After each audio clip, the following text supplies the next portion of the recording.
हज़रत अबू मूसा रज़ी अल्लाह अन्हु खां रिवायत आहे रसूलुल्लाह सल्लल्लाहु अलैहि वसल्लम जिन फरमायो त क़ुरान बराबरि यादि कंदा रहो।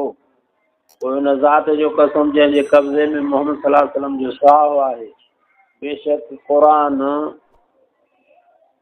शुरूआत उठ खां वधीक तेज़ीअ सां भॼंदड़ विसरंदड़ आहे। जे उठ में नाकेली हूंदी त माण्हू हुनखे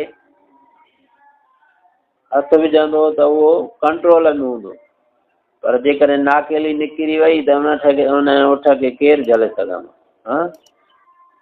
केतिरा माण्हू हुजनि उठ खे ताक़त आहे, समूरनि खे खूणा हणी लताड़ींदो हलियो वेंदो। त क़ुरान पाक जो बि मिसाल अहिड़े नमूने सां आहे, जेकॾहिं हिनखे माण्हू पढ़ंदो ईंदो त हीउ क़ुरान शरीफ़ यादि हूंदो, संभाल कंदो ईंदो, अमल कंदो ईंदो त रंग लॻंदो वेंदो। पर जेकॾहिं छॾींदो त पोइ जे उठ खे छॾे ॾिजे त पोइ उठ जी रफ़्तार बि चङी आहे, माण्हू हुनखे कब्ज़े बि न करे सघंदो। हज़रत बिन मसूद रज़ी अल्लाह अन्हु खां रिवायत आहे रसूलुल्लाह सल्लल्लाहु अलैहि वसल्लम जिन फरमायो त जेको चवे त मूं खां फलाणे ऐं फलाणी आहे त विसरी वई आहे, उहा ॾाढी ख़राबु ॻाल्हि आहे। बल्कि चवे त मूं खां भुलाइ वई आहे, फलाणी आहे त मूं खां विसरी वई, सूरत विसरी वई, ईअं चवे त भुलाइ वई आहे।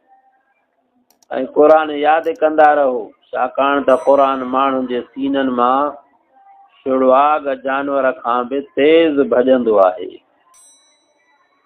हज़रत अब्दुल्लाह बिन उमर रज़ी अल्लाह अन्हु खां रिवायत आहे रसूलुल्लाह सल्लल्लाहु अलैहि वसल्लम जिन फरमायो, क़ुरान जे हाफ़िज़ जो मिसाल ॿधल उठ वांगुरु आहे। जेकॾहिं मालिक उठ जी निगरानी कंदो त उहो क़ाबू रहंदो, ऐं जेकॾहिं हुनखे छोड़े छॾींदो त भॼी हलियो वेंदो। हज़रत जुंदब बिन अब्दुल्लाह क़ाल क़ाल रसूलुल्लाह सल्लल्लाहु अलैहि वसल्लम इक़राउल क़ुरान। रसूलुल्लाह सल्लल्लाहु अलैहि वसल्लम जिन फरमायो त जेसि ताईं तव्हांजे दिलनि में शौक़ु बरक़रार रहे, क़ुरान पढ़ंदा रहो। जॾहिं तव्हां जूं दिलियूं भरिजी वञनि त पढ़णु छॾे ॾियो। ईअं न त उबासी वीडियो पढ़ो बि,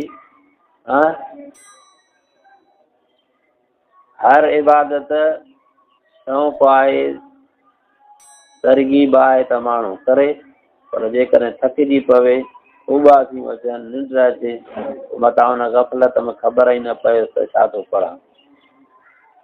अगरि क़तादा चवे थो त हज़रत अनस रज़ी अल्लाह अन्हु खां पुछियो वियो त नबी सल्लल्लाहु अलैहि वसल्लम जिन क़ुरान कीअं पढ़ंदा हुआ, चई त लफ़्ज़नि खे छिके पढ़ंदा हुआ। पोइ बिस्मिल्लाह पढ़ी ॿुधायई, बिस्मिल्लाह खे छिके पढ़ियई, अर रहमान खे बि छिके पढ़ियई, अर रहीम खे बि छिके पढ़ियई। हज़रत अबू हुरैरा रज़ी अल्लाह अन्हु खां रिवायत आहे रसूलुल्लाह सल्लल्लाहु अलैहि वसल्लम जिन फरमायो, अल्लाह ताला पंहिंजे नबीअ खे क़ुरान लांढ सां पढ़ण जी इजाज़त ॾिनी आहे, जेका कंहिं ॿी शइ जे पढ़ण में अता न कई आहे। हज़रत अबू हुरैरा रज़ी अल्लाह अन्हु खां रिवायत आहे रसूलुल्लाह सल्लल्लाहु अलैहि वसल्लम जिन फरमायो, अल्लाह ताला पंहिंजे नबीअ खे ॾाढियां सुहिणे आवाज़ में क़ुरान पढ़ण जी इजाज़त ॾिनी आहे, जेका ॿी शइ जे पढ़ण में अता न कई आहे।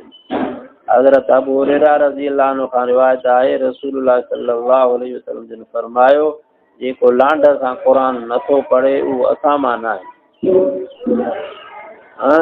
क़ुरान खे ठाहे पढ़िजे, ईअं न जो ॾॾरिजे। हज़रत बिन मसूद रज़ी अल्लाह अन्हुमा खां रिवायत आहे, मूंखे रसूलुल्लाह सल्लल्लाहु अलैहि वसल्लम जिन फरमायो, मूंखे क़ुरान पढ़ी ॿुधाए। मूं चयो अल्लाह जा रसूल सल्लल्लाहु अलैहि वसल्लम, छा तव्हांखे क़ुरान मां पढ़ी ॿुधायां? हालांकि उहो त तव्हां ते लथो आहे, नाज़िल थियो आहे। फरमायो त मूंखे क़ुरान ॿिए खां ॿुधणु वधीक पसंदि आहे। मूं सूरत निसा पढ़णु शुरू कई, जॾहिं हिन आयत ते पहुतुसि, पोइ उहो ॾींहुं केॾो ख़तरनाक हूंदो जॾहिं असां हर उम्मत मां हिकु गवाही ॾींदड़ आणींदासूं ऐं उन ते तव्हांखे गवाह कंदासूं। फरमायो त हाणे बस कर। मूं नबी साईं सल्लल्लाहु अलैहि वसल्लम जिन ॾांहुं निहारियो त संदन अखियुनि मां ॻोढ़ा वही रहिया हा। हज़रत अनस रज़ी अल्लाह ताला अन्हु खां रिवायत आहे रसूलुल्लाह सल्लल्लाहु अलैहि वसल्लम जिन उबई बिन काब खे फरमायो त अल्लाह ताला मूंखे हुकुम फरमायो आहे त तोखे क़ुरान पढ़ी ॿुधायां। चई त छा अल्लाह मुंहिंजो नालो वरितो आहे? पाण साईं फरमायो त हाओ। चई त छा जहान जे रब वटि मुंहिंजो नालो वरितो वियो?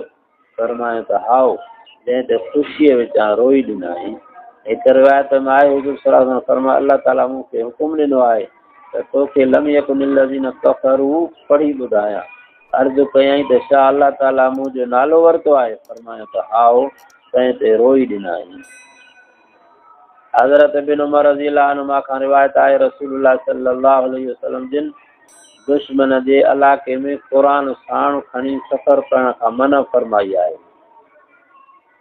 मुस्लिम जी हिकु रिवायत में आहे त दुश्मन जे इलाइक़े में क़ुरान साण खणी न वञूं छाकाणि त मूंखे दुश्मन जो ख़ौफ़ आहे मथां किताब लाइ जी बेहुरमी थी कनि। हिन जे करे काफ़िरनि जे मुल्क में दुश्मन जे मुल्क में कलाम जी बि खणी करे न वञिजे।